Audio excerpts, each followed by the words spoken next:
the smile in the Kargi's belt. Admiral Karin of the Aureli Imperium floated in the command cradle of his flagship, staring at the hollow display. The Kargi's belt filled the projection, a wide ring of broken rock around a dim orange star. Hiding inside those rocks were smugglers, pirates, and, today, a small human task force. Karin had 30 warships, heavy cruisers, carriers, enough firepower to crack a moon. The humans had 6 ships, 6 small gray hulls, old designs according to the Imperium database. Undergunned, under-armored. "Show me their commander," Karin said. The hollow shifted to a comms window. A human face appeared. Dark skin, shaved head, calm eyes. Rank symbols glowed on his collar. Commodore Isaac Hale, United Earth Navy. Behind him, Karin could see bridges humming. Crew strapped in. Weapons hot. "Human," Karin said. "You are outnumbered 5 to 1. Your task force is trapped in a restricted belt. Surrender your ships and crew. You will be treated according to Imperium law. Resist, and we will scour this sector." Isaac Hale looked around his bridge. Officers watched him. Junior crew held their breath. Then he smiled. It was not a weak smile. Not fear. Not madness. It was small, sharp, controlled, like someone hearing the punchline to a joke they had known was coming. "With respect, Admiral," Hale said. "We decline." Karin's crest twitched. "You are surrounded," he said. "Your escape vectors are blocked. You are not even allowed to be this close to Imperium space. Are you stupid, human?" Hale's smile widened a little. "We are prepared," he said. "And we like the terrain." "Terrain," Karin repeated. "It is empty rock." The human's eyes glinted. "Exactly." Karin cut the channel with a hiss. "Begin advance," he snapped. "Form spearhead. Bring flanks to 40 degrees. We crush them in one pass." The Imperium fleet moved in, graceful and sure. Weapons charged. Sensor webs spread. Inside the human flagship ISS Jakarta, Isaac Hale sat back in his chair. "Are they buying it?" he asked. His tactical officer grinned. "They think we're idiots, sir. No sign they've seen the mines." "Good," Hale said. "Signal all ships. Phase Alpha. Helm. Spin us up." Outside, the 6 human ships moved into a loose line, almost relaxed. Their hulls had scars. Their engine signatures were modest. To Aureli sensors, they looked like prey trying to show a brave face. Karin watched with contempt. "Fire warning volley," he ordered. "Then full spread. Let them see the first wave coming. I want to watch their courage melt." The first lances of blue energy lit up the belt. They missed. Not because the Aurelian gunners were bad, but because the rocks moved. Whole clusters of asteroids shifted at once, swinging out of the way. Invisible threads of gravity dragged them into new paths. Shots meant for human ships burned harmlessly through stone and empty space. "Recalculate," shouted Karin's navigator. "The rocks." "Sir," another cried. "New mass readings. Those are not natural orbits." In the human ships, a different voice spoke. "Grav anchor stable," said the engineer. "Phase Alpha complete. We have full control of belt sectors 3 through 9. Hale's smile did not fade. "Phase Beta," he said. "Light the candles." Mines woke up all across the Kargi's belt. They had been planted years ago. Little metal seeds inside rocks. Quiet, cold, watching. Now they unfolded. Dozens. Hundreds. Thousands. On Imperium scanners, the belt bloomed with hostile signatures. "Minefields," the Aureli sensor chief screamed. They turned the whole belt into. A plume of blue fire cut her off as a cruiser hit a cluster. Explosions rippled through Karin's formation. Shields flared. Hulls buckled. Ships swerved. "Back! Back!" Karin shouted. "Pull us out of the field." But every vector they tried, stones moved. Gravity shifted. Asteroids got in the way, pushed by invisible forces. The humans were not trapped in the belt. They were using it. The 6 human ships darted between rocks like fish in a reef. Their guns were small, but their shots went exactly where they needed to. They targeted engines, sensors, weapon joints. Then they vanished behind cover again. Imperium ships, made for line battles in open space, stumbled and smashed. Who gives primitives planet mover technology? A bridge officer gasped. Karen remembered the smile. Not fear. Knowledge. They knew this would happen. The battle lasted 20 minutes. At the end, 3 human ships were damaged. 1 was gone. The Imperium lost 14. When Karen opened a channel again, his crest hung low. His flagship's bridge was lit with emergency reds. Isaac Hale appeared once more. He had burns on one cheek. Smoke drifted behind him, but he was upright. You broke treaty, Karen rasped. You built forbidden gravity nets. Hale shrugged a little. We built tools, he said. You invaded our operation with a war fleet. We defended ourselves. You demanded our surrender. We said no. Karen stared at him. Why did you smile? He asked suddenly. Before the battle, when I told you your situation, why did you smile? Hale's eyes softened, just for a moment. Because you told me you were bringing your whole spearhead into the belt, he said. Exactly where we wanted you. We only smile like that when the enemy is standing in the trap and hasn't seen it yet. He nodded once. Recommend you remember that, Hale added. Next time you see a human smile before combat. He cut the link. Later, that clip would be replayed 1,000,000 times across the galaxy. Aliens would freeze the frame right on the human's broken-lipped grin and ask themselves, what kind of species smiles like that when the numbers say they should die? The answer would come, but not yet. For now, the universe only knew this. Humans smiled before combat. And the more confident the enemy was, the wider the smile. The Council talks about the smile. The galactic Concord chamber was a vast hollow sphere, ringed with tiers of floating platforms. In the center hung a holographic galaxy, slowly turning. On one side, the O'Reilly delegation glowed in gold armor. On the other, the human delegation sat in simple dark uniforms.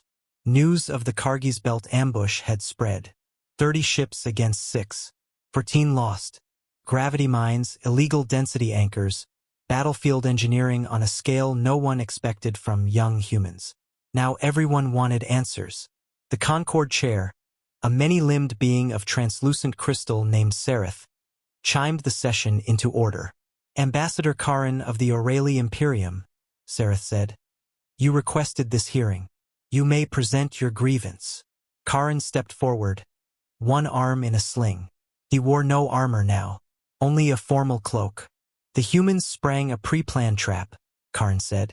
They seeded a whole asteroid belt with gravitic devices. They violated multiple Concord weapon treaties. Their behavior is unacceptable for a minor species. Murmurs. On another platform, the VYR counselor flicked his tendrils. They made you look like fools, he said dryly. That is your real wound, Karen. Soft laughter. Karen's eyes flashed. They are dangerous. Wild. We have tolerated them because they are small. But small predators still bite. The chair turned to the human booth. Ambassador Ji-Sun Park, Sereth said. Your response. Ji-Sun Park stood. She was calm, middle-aged, no medals, only a thin blue line pin on her lapel. Sign of veterans of the last human frontier war. We did seed Cargies with mines, she said. We did build gravity anchors inside our own claimed operations zone.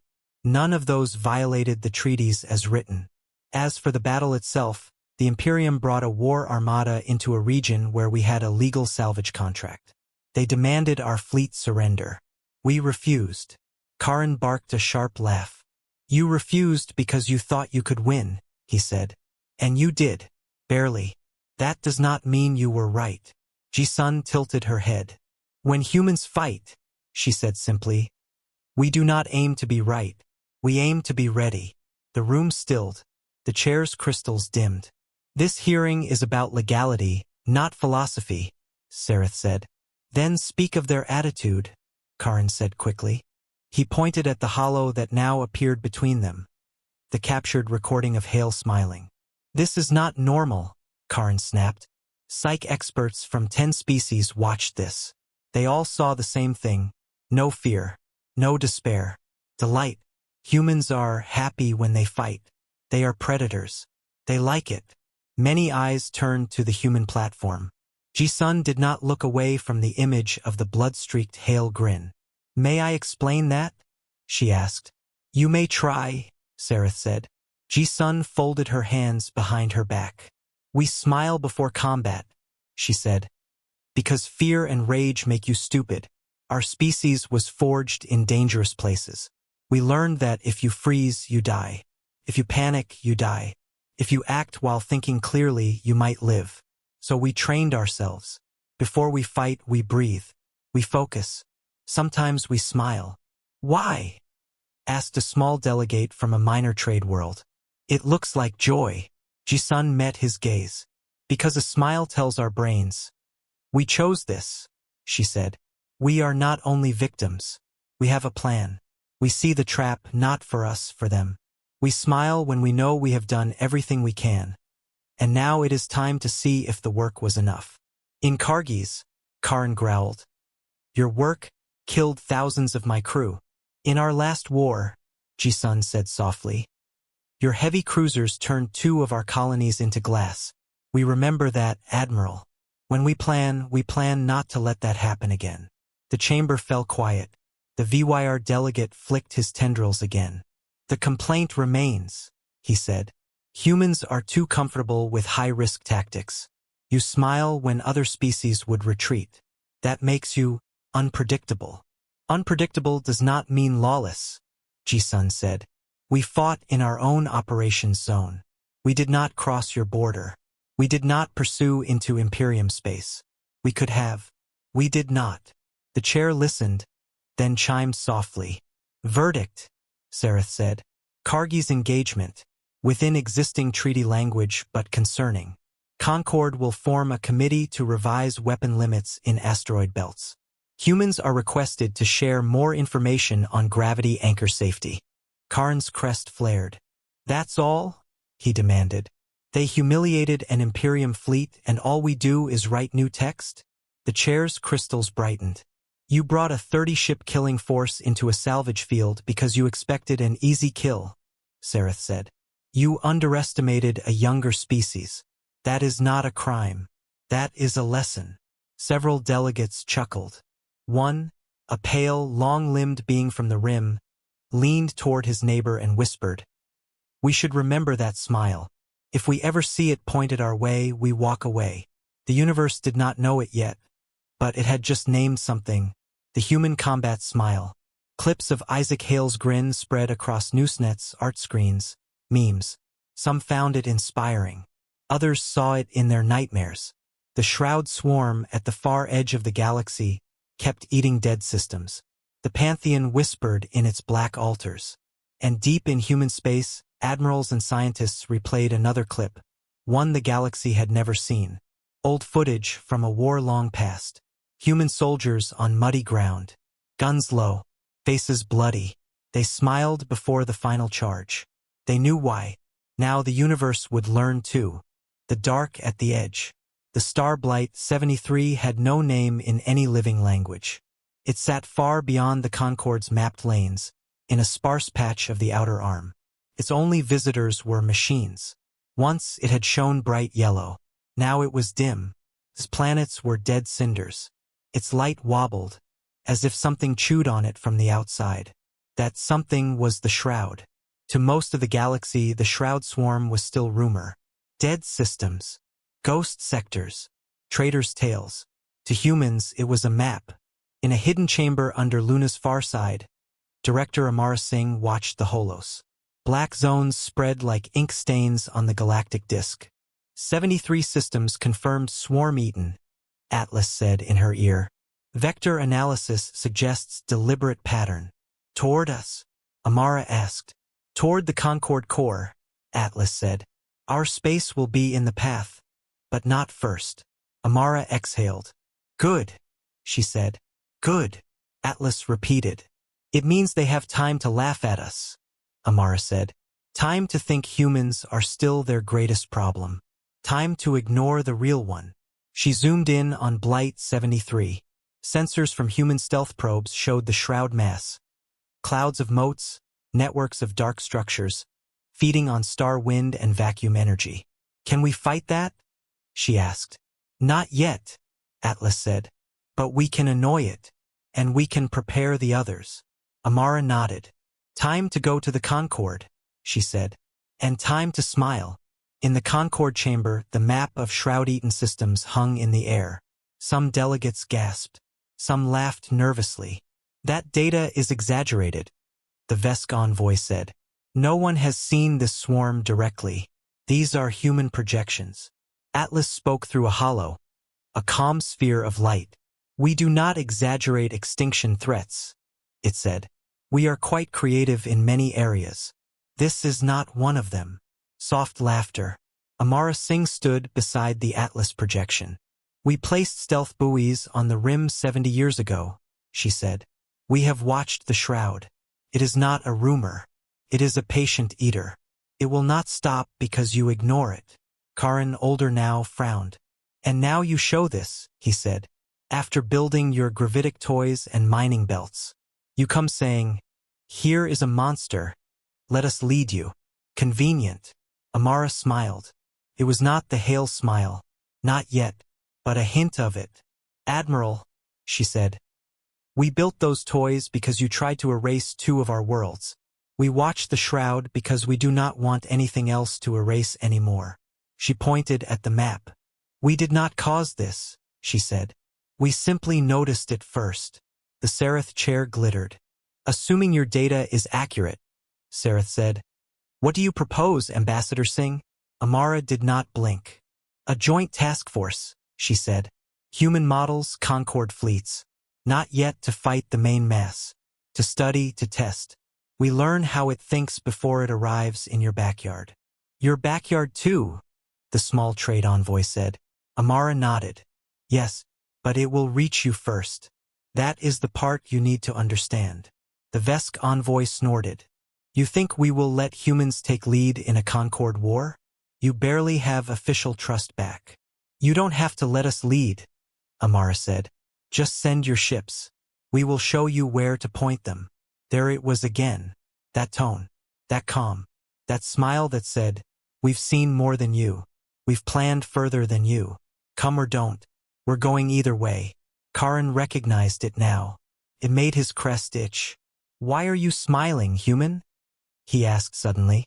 The chamber quieted. Amara's eyes met his.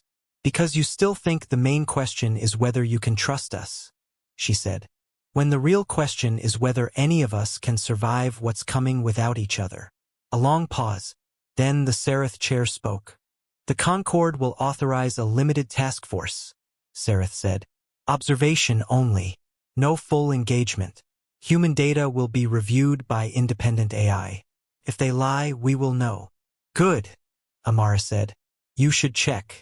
Paranoia is healthy. You sound almost happy, the Kalei signal keeper remarked. Amara's smile turned a little sharper. I'm not happy, she said. I'm relieved. The sooner you look into the dark with us, the fewer of you we have to drag away from its edge later. After the session, in a shadowed corridor, Karan approached Amara. Humans, he said, worry me. We worry ourselves, Amara replied. You enjoy this, he said. The planning, the danger, the traps. Amara thought about long, sleepless nights in Luna bunkers, about casualty projections that curved up like knives, about bad dreams of Earth as a black rock. No, she said finally. We enjoy winning. We enjoy turning horror into a story with a good ending. But we do not enjoy the horror itself. Karan studied her face. Then why smile? He asked. Why do your admirals grin when they show us monsters? Amara's answer was quiet. Because if we don't smile, she said, we scream. She walked away. Behind her, the hollow of the shroud mass flickered like a shadow. It was moving, and the universe still did not understand what it meant when humans went into battle with a smile instead of a scream. It would. The first shroud clash. The joint task force dropped into the dead system of Lorne 5 on a wave of warp space. Lorne 5's star was faint now. The world that once circled it was gone. Only an irregular ring of rubble remained. Shroud territory. Human ships arrived in a tight wedge. Black hulls, minimal lights. Concord ships followed. Golden O'Reilly cruisers, green Vesk spears, shimmering Seraph shields. At the center, the command ship ISS Dauntless held the nerve center. Admiral Isaac Hale, older, scarred, still with that sharp smile, stood on its bridge. "Confirm position," he said. "Gravity map locked," his navigator replied. "Lorne, 5 debris field ahead. Shroud presence." "Yes, confirmed." Sector 38. On the hollow, a misty cloud glowed dark red. "Task Force, this is Hale," he said over open comms. "We are here to poke the beast, not kill it. Stay sharp. No heroics. No one fires without my call." On the O'Reilly ship Spear of Order, Admiral Karn grunted. "Humans telling us not to be heroic," he muttered. "Strange days." His tactical officer whispered back. "He beat you last time you met. Might be wise to listen." In the shroud mass, something noticed the sudden storm of mass and energy. Turned. Not with eyes but with attention. Machine motes, each as small as dust, aligned. They tasted new flavors. Fusion cores, shield fields, data streams. Food. The cloud thickened. "Contact expanding," Hale's sensor chief said. "It's like it's smelling us." "Let it," Hale said. "We fed it a treat." Dozens of tiny drones floated between the fleets and the shroud, motionless. To alien eyes, they looked like probes. To human models, they were bait. "Shroud moving," Atlas reported. "Tendrils out. Rate increasing. It wants the drones." "Hold," Hale said. "Hold." Shroud tendrils of dark mist reached for the drones. "Now," Hale said softly. "Smile, people." He bared his teeth. Trip the hooks. The probes flared to life. They were not sensors. They were logic bombs wrapped in matter. They opened their quantum guts and poured chaos into the shroud's leading edge. Not explosive chaos. Computational chaos. Nonsense commands. Loops with no exit. Fake high-priority alerts. Cries in machine language of fire and FLEE and feed all at once. The shroud piece shuddered. Its front edge slowed. Tendrils twisted back on themselves. For a moment, its thoughts chased their own tails. "Now Concord," Hale snapped. Sector 38. Full fire. O'Reilly, Vesk, Seraph guns opened up as one. Beams, slugs, and field pulses slammed into the confused shroud nodes. Huge swaths of motes vaporized. The shroud reeled. Then it adapted. Backwash surged. Tendrils cut off from the jammed sections looped around. Faster. They slammed into a Vesk cruiser's bow. Metal turned to dust in seconds. "Pull that line back," Hale barked. Karn's voice came through, grim. "Already moving." The shroud mass pulsed. It ignored the logic bomb zone and flowed around. Atlas zatter of numbers filled Hale's ear. "It learned," the AI said. "Faster than expected. It will not fall for the same trick twice." "Good," Hale said through clenched teeth. "We brought more than one trick." He smiled again. Alien officers, seeing his face on their side holos, felt a chill. Up to that moment, they had told themselves, the smile is for show, for morale, for their own crew. Looking at his eyes now, they realized the truth. He smiled because he liked this part, where plans became motion, where risk tasted real. "Phase 2, Hale said. "Ghost nets. Cut the arm." Human ships fired a different kind of weapon. Not beams. Not slugs. Invisible meshes of altered space formed for a few seconds between anchor points. Shroud tendrils passing through them experienced distance differently. 10 meters stretched into 1,000. 1,000 shrank to 1. Parts of the swarm's arm slammed into itself. Energy spikes cascaded. For a brief window, the tendril was thick, tangled, and slow. "Now," Karn muttered. "Now I see it." His own lips pulled back, half in a grimace, half in something very close to a smile. "Spear ships, charge," he ordered. "We cut that arm."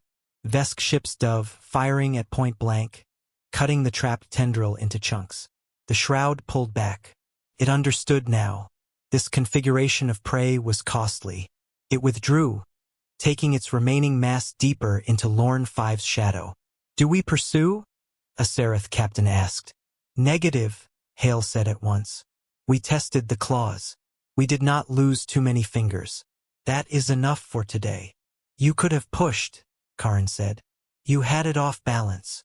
Hale shook his head. "Push too hard," he said. "And it remembers more than we learn. We want it thinking we are annoying, not yet fatal. We save the fatal for later." He almost smiled again. "We save the big smile," he added, "for when it walks into our chosen star." Aliens on the channel did not fully understand, but they felt something. Humans were not just brave. They were planning a kill at a scale others did not even consider. In the Concord chamber after Lorne 5, reactions were mixed. "You risked our ships to test your devil weapons," a Vesk senator accused. "We risked ours too," Amara said. "We led from the front. We also did what you refused to do. Touch the shroud and live." Hellion scientists whispered excitedly about human ghost nets. Seraph philosophers talked softly about laughter in the dark. A new term started to move through conversations. Combat smile doctrine. It meant, if the humans are smiling before the battle, they have 3 more layers of plan you haven't seen yet. It was half joke, half warning. And still, the universe did not know how far humans were willing to go when they decided a fight mattered. It would soon. The star in chains. The star Kira, 9 blazed bright white in every view. It sat at a crossroads of routes between 3 major powers, Aurelie, Serath, Vesk. Around it spun 8 planets, 5 habitable, 1 a bustling trade hub with billions. It was also, secretly, a human project. Under Kira 9's seething surface, tiny devices swam. They were not natural. They were old quiet century seeds, gravity shapers, magnetic anchors, pieces of a bigger idea. The lattice. In a control room hidden inside an independent trading station in Kira 9's outer reaches, human Admiral Elena Park, the same woman who once accepted the quiet century, now very old, stood with a cane and watched models run. "This is madness," muttered the Vesk general beside her. "Using a live star? Controlled madness," Elena said. "And we asked your worlds before we did it." Kira 9 locals voted yes when we showed shroud projections. The Serath representative chimed quietly. "If we do nothing, Shroud takes all our worlds," she said. "If we do this, maybe half." Most signed anyway. Surprisingly brave. The lattice plan was simple in words, insane in execution. Wrap an invisible cage around a star. Lure the shroud's main mass to feed on that star. When it moved in, snap the cage, reshape flow, and pour the star's fury straight through the swarm like a spear. Elena looked at the growing black stain on the outer rim of the galactic hollow. "It's coming," she said. "Atlas." Atlas's avatar flickered on a side screen. "Shroud vector confirmed," it said. "Projected arrival in Kira 9 volume in 4 years. Margin of error, 6 months." "Not much time," the Serath said. "It's plenty," Elena said. "We built most of this a century ago. All we needed was your permission to turn it on." The Vesk general shook his head slowly. "You planned this before you told us the shroud even existed," he said. "We planned for when something would exist," Elena corrected. "We didn't know its name. Just that space is not empty. Something always comes." She smiled. It was tired but real. "When you live on a planet where storms can wipe a town in a night," she said, "you build the shelter before the first cloud shows. When the shroud came, everyone saw it. Newsnets showed the sky over Kira 9 prime darkening in daylight. A faint black shimmer, like oil on water, spread across space. Children pointed. Parents pretended to be calm. The joint fleet formed above the star, human, Vesk, Aurelie, Serath. Lattice nodes glowed in human sensor space, though no alien eye could see them. In the flagship ISS Horizon, Commodore Jen Lee stood with Admiral Hale and Amara Singh. Elena Park watched from the rear, breathing through a mask. "Everyone ready?" Jen asked. Hale smiled. "Never," he said. "But we go anyway." On the alien channels, they saw those human smiles and shifted uneasily. "You find this amusing?" Karin asked. "No," Hale said. "This is how we say we chose this. We're not being dragged. We're walking in with our eyes open." The shroud flowed into the inner system. Moats 8 satellites first. Test weapons. Scraps. Then it felt the star. Kira 9's glare was pure energy. The swarm had learned from smaller stars. It understood how to set up funnels, nets, sipping without exploding. It began to build structures to drink. Atlas whispered in the human net. "Now?" "Wait," Elena said. "Let it commit." They waited. The shroud wrapped a thick band around Kira 9. Its inner structure glowed as it built channels. "Now," Elena said softly. "Smile, my friends." Every human on Horizon grinned. Most did not even know they were doing it. Habit, fear control, focus ritual. Atlas reached into the lattice and pulled. Space twisted. Gravity lines around Kira 9 bent into new shapes. Instead of falling straight into the swarm's channels, fusion tongues from the star curved, looped, and shoved. For a brief moment, Kira 9 had 3 down directions. The shroud's careful funnels turned into traps for itself. Star plasma blasted through its core. The swarm screamed again in pattern form. Tried to let go. The lattice did not let it. "Lock it," Amara hissed. Nodes flared. Gravity fields hardened like glass. "Fire all fleets," Jen ordered. Every ship in orbit opened up.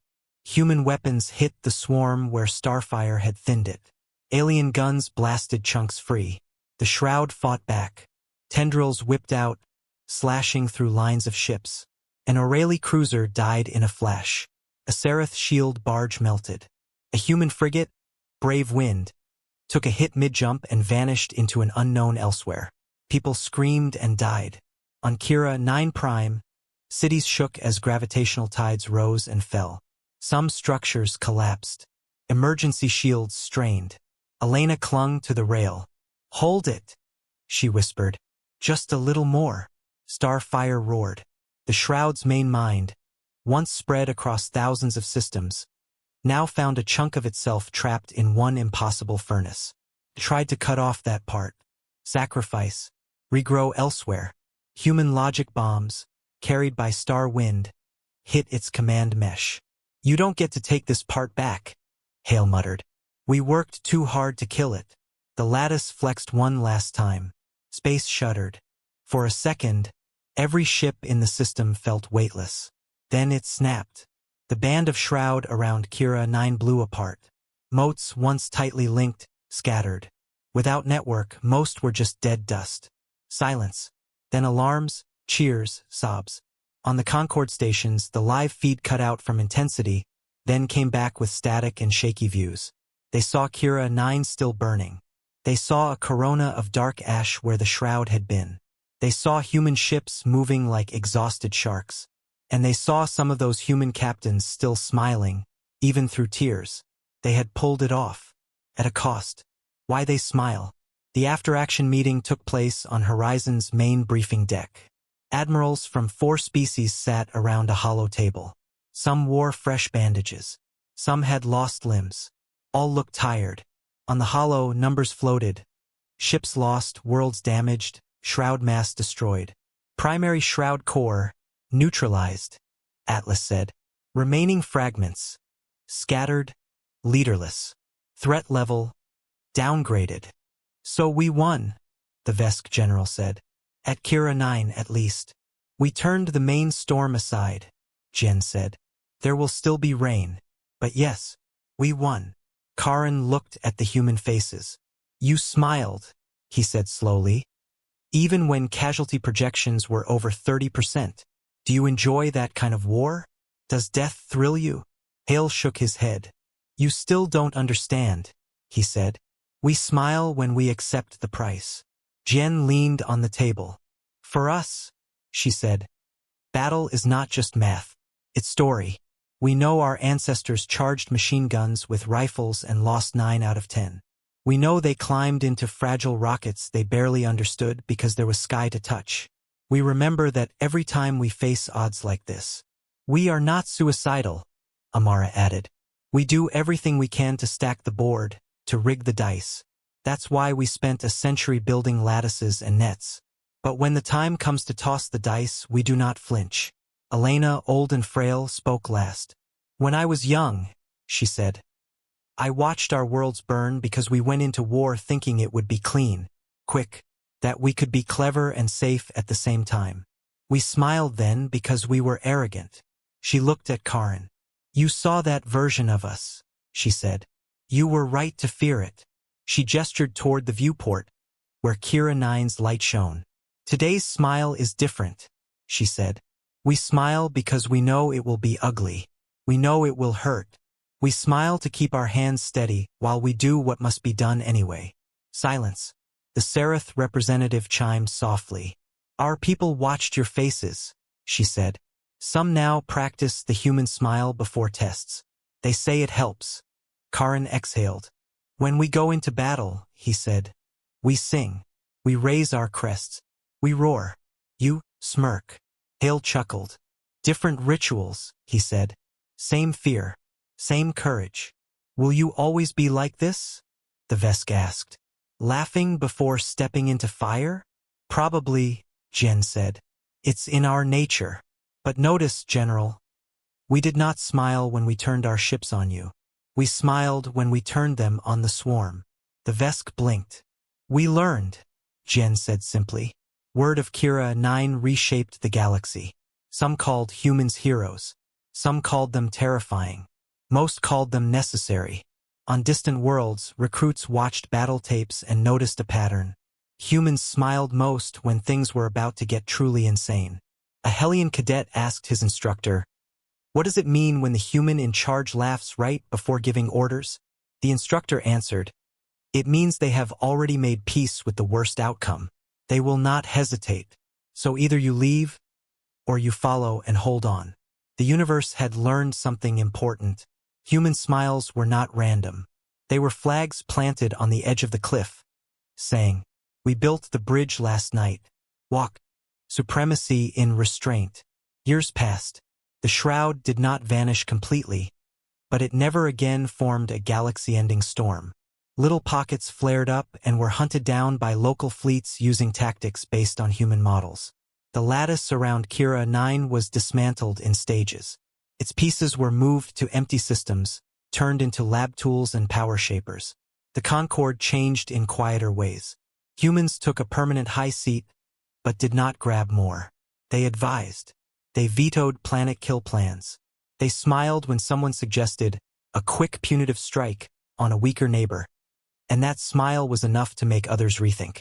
In a new academy on Luna, human and alien cadets trained together. On the first day of combat psychology, an old holo of Isaac Hale at Cargis played on the wall.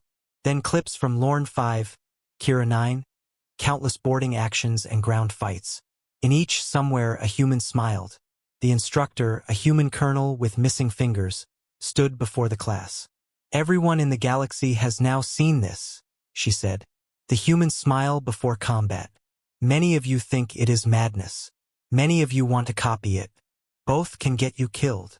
She pointed at her own face. You smile when three things are true, she said. 1, you understand the risk. 2, you have done every preparation you can. 3, you decide to do it anyway because someone has to. A young Seraph cadet raised a hand. So it is not fun? She asked.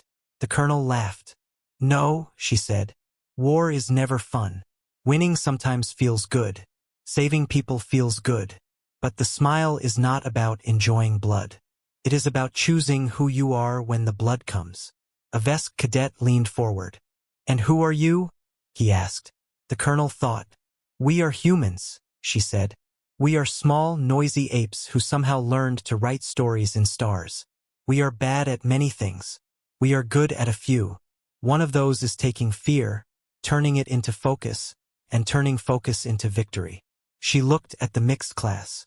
If you learn that from us, she said, use it carefully. Courage without plan is suicide. Plan without courage is nothing. The smile only matters because of what comes with it.